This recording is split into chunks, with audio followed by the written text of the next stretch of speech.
Driver ਪੇ ਵਾਰ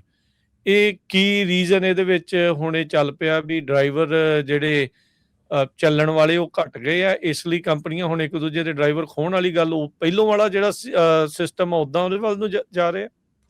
definitely Rajkaran, ਹੁਣ ਉਹੀ ਚੀਜ਼ ਜਿਹੜੀ ਆ, ਦੇਖੋ ਹੁਣ ਇਹ ਸੋਚਿਆ ਜਾਂਦਾ ਕਿ ਹੁਣ ਜਿਹੜੇ ਰੇਟਸ ਹੈਗੇ ਆ ਉਹ ਕਾਫੀ ਜ਼ਿਆਦਾ ਵਧੀਆ ਹੋਏ ਆ, ਰੇਟਸ ਜਿਹੜੇ ਅੱਗੇ ਨਾਲੋਂ ਬੜੇ ਵਧੀਆ ਹੋ ਗਏ ਆ। ਸੋ ਉਹਨਾਂ ਨੂੰ ਮੱਦੇਨਜ਼ਰ ਰੱਖਦੇ ਹੋਏ ਜਿਹੜੀ ਡਰਾਈਵਰ ਪੇ ਆ ਉਹ ਕਾਫੀ ਜਿਹੜੀਆਂ ਕੰਪਨੀਜ਼ ਹੈਗੀਆਂ ਉਹ ਜਿਹੜੀਆਂ ਕਿ ਅਗੇਨ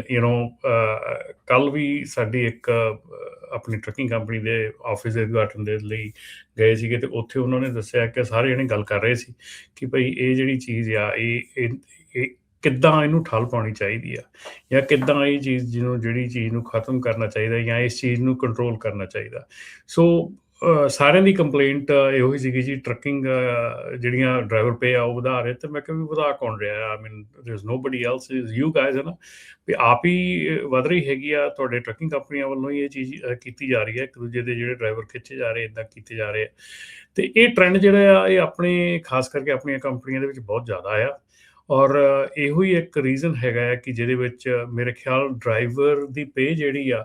ਉਹ ਬੇਸ ਆਫ ਐਕਸਪੀਰੀਅੰਸ ਹੋਣੀ ਚਾਹੀਦੀ ਆ, ਬੇਸਿਸ ਔਨ ਕਿ ਡਰਾਈਵਰ ਦੀ ਪਰਫਾਰਮੈਂਸ 'ਤੇ ਹੋਣੀ ਚਾਹੀਦੀ ਆ, ਨਾ ਕਿ ਜਸਟ ਇੱਕ ਇਹ ਹੋਣਾ ਚਾਹੀਦਾ ਕਿ ਡਰਾਈਵਰ ਇੱਕ ਉਹਦੇ ਕੋਲ ਕਲਾਸ ਏ ਲਾਇਸੈਂਸ ਹੈਗਾ ਅਤੇ ਉਹਦੀ ਪੇ ਜਿਹੜੀ ਆ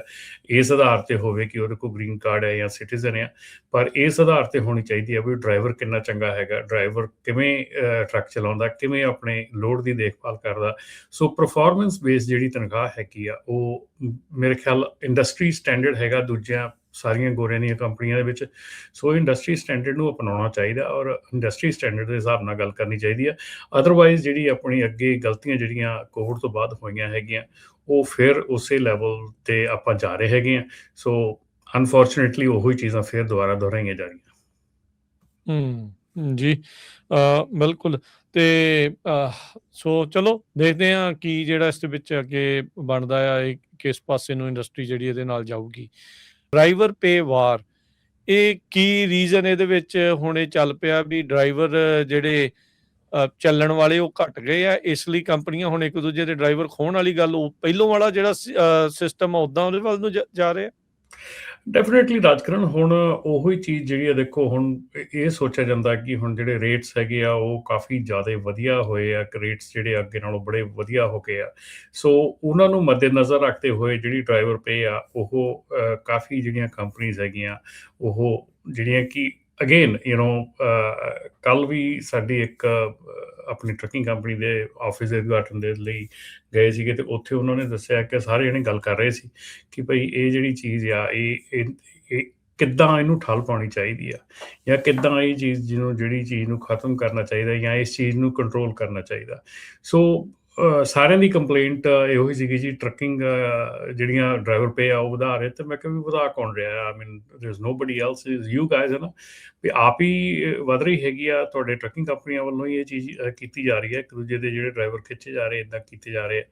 ਅਤੇ ਇਹ ਟਰੈਂਡ ਜਿਹੜਾ ਆ ਇਹ ਆਪਣੇ ਖਾਸ ਕਰਕੇ ਆਪਣੀਆਂ ਕੰਪਨੀਆਂ ਦੇ ਵਿੱਚ ਬਹੁਤ ਜ਼ਿਆਦਾ ਆ,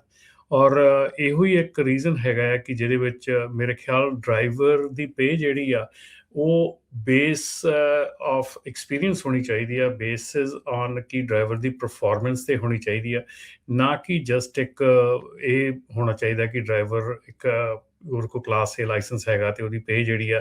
ਇਸ ਆਧਾਰ 'ਤੇ ਹੋਵੇ ਕਿ ਉਹਦੇ ਕੋਲ ਗ੍ਰੀਨ ਕਾਰਡ ਹੈ ਜਾਂ ਸਿਟੀਜ਼ਨ ਆ, ਪਰ ਇਸ ਆਧਾਰ 'ਤੇ ਹੋਣੀ ਚਾਹੀਦੀ ਆ ਵੀ ਡਰਾਈਵਰ ਕਿੰਨਾ ਚੰਗਾ ਹੈਗਾ, ਡਰਾਈਵਰ ਕਿਵੇਂ ਟਰੱਕ ਚਲਾਉਂਦਾ, ਕਿਵੇਂ ਆਪਣੇ ਲੋਡ ਦੀ ਦੇਖਭਾਲ ਕਰਦਾ। ਸੋ ਪਰਫਾਰਮੈਂਸ ਬੇਸ ਜਿਹੜੀ ਤਨਖਾਹ ਹੈਗੀ ਆ ਉਹ ਮੇਰੇ ਖਿਆਲ ਇੰਡਸਟਰੀ ਸਟੈਂਡਰਡ ਹੈਗਾ ਦੂਜਿਆਂ ਸਾਰੀਆਂ ਗੋਰਿਆਂ ਦੀਆਂ ਕੰਪਨੀਆਂ ਦੇ ਵਿੱਚ। ਸੋ ਇੰਡਸਟਰੀ ਸਟੈਂਡਰਡ ਨੂੰ ਅਪਣਾਉਣਾ ਚਾਹੀਦਾ ਔਰ ਇੰਡਸਟਰੀ ਸਟੈਂਡਰਡ ਦੇ ਹਿਸਾਬ ਨਾਲ ਗੱਲ ਕਰਨੀ ਚਾਹੀਦੀ ਆ। ਅਦਰਵਾਈਜ਼ ਜਿਹੜੀ ਆਪਣੀ ਅੱਗੇ ਗਲਤੀਆਂ ਜਿਹੜੀਆਂ ਕੋਵਿਡ ਤੋਂ ਬਾਅਦ ਹੋਈਆਂ ਹੈਗੀਆਂ ਉਹ ਫਿਰ ਉਸੇ ਲੈਵਲ 'ਤੇ ਆਪਾਂ ਜਾ ਰਹੇ ਹੈਗੇ ਹਾਂ। ਸੋ ਅਨਫੋਰਚੂਨੇਟਲੀ ਉਹੀ ਚੀਜ਼ਾਂ ਫਿਰ ਦੁਬਾਰਾ ਦੁਹਰਾਈਆਂ ਜਾ ਰਹੀਆਂ। ਜੀ